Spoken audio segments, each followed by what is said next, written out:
ઘણીવાર જીવનમાં દુઃખનો ઓછાયો બનીને પાનખર આવી ચડે છે. સર્વત્ર અંધકાર છવાઈ જાય છે તો હિંમત અને વિશ્વાસ પર અડગ રહેવું જોઈએ. હિંમત અને વિશ્વાસથી કોઈ પણ કાર્ય સફળ થાય છે. તો આજે એવું એક કાવ્ય ઈડરનો વાણિયો જોઈએ.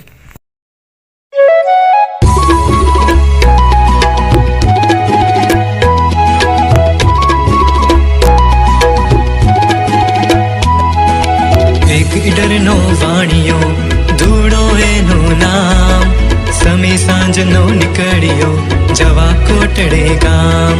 રસ્તે અંધારું થયું ચડ્યો બીજી વાટ, જંગલમાં ભૂલો પડ્યો દિલમાં થયો ઉચાટ.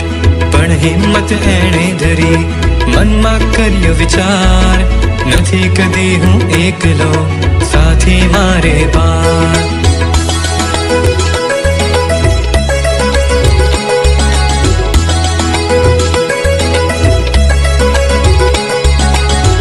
ઝાડી સડબડી ચમક્યા ચોરો ચાર, ખબરદાર જે હોય તે આપી દે આવાર.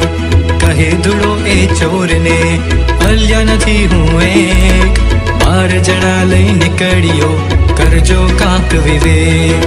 કાલે કરજે ટાયલી આજે દઈ દે માન, એવું બોલી ઉમટ્યા ચોરો બે વિકરાળ.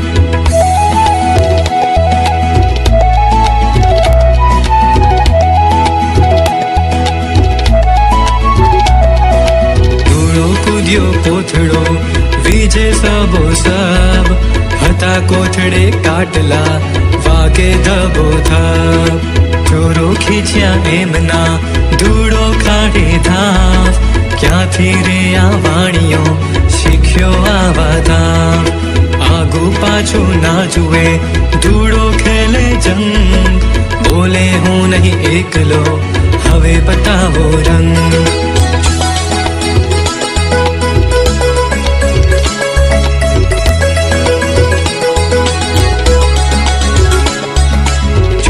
ચોક્યા એકમાં હોય આટલું જોર, 12 જણા જો છૂટશે થશે આપણી ગોર. એમ વિચારી બે ગયા નાઠા એકી સાથ, ધૂળો હરખ્યો વાહ મેં ઠીક બતાવ્યો હાથ. વાટ ચડી ધૂળો ગયો જાવું તુજે કામ, વળતો એ ઘેરે ગયો પૂરું કરીને કામ.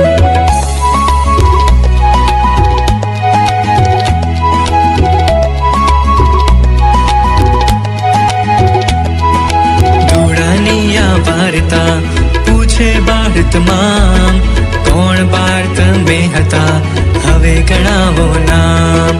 ધૂળો કહે આ હાથ બે, બે આંખો બે પાય, 4 કાટલા કોથળે મળી એમ દશ થાય.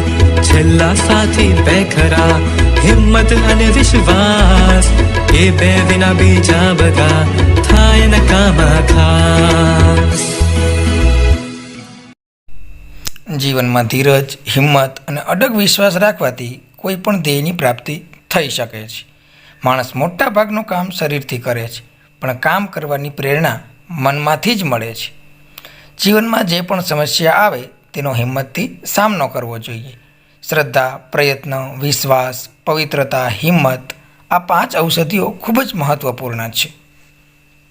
કોઈ પણ પરિસ્થિતિમાં હારશો નહીં, દુઃખથી પ્રભાવિત થશો નહીં, કારણ કે ભગવાન સર્વત્ર હાજર છે.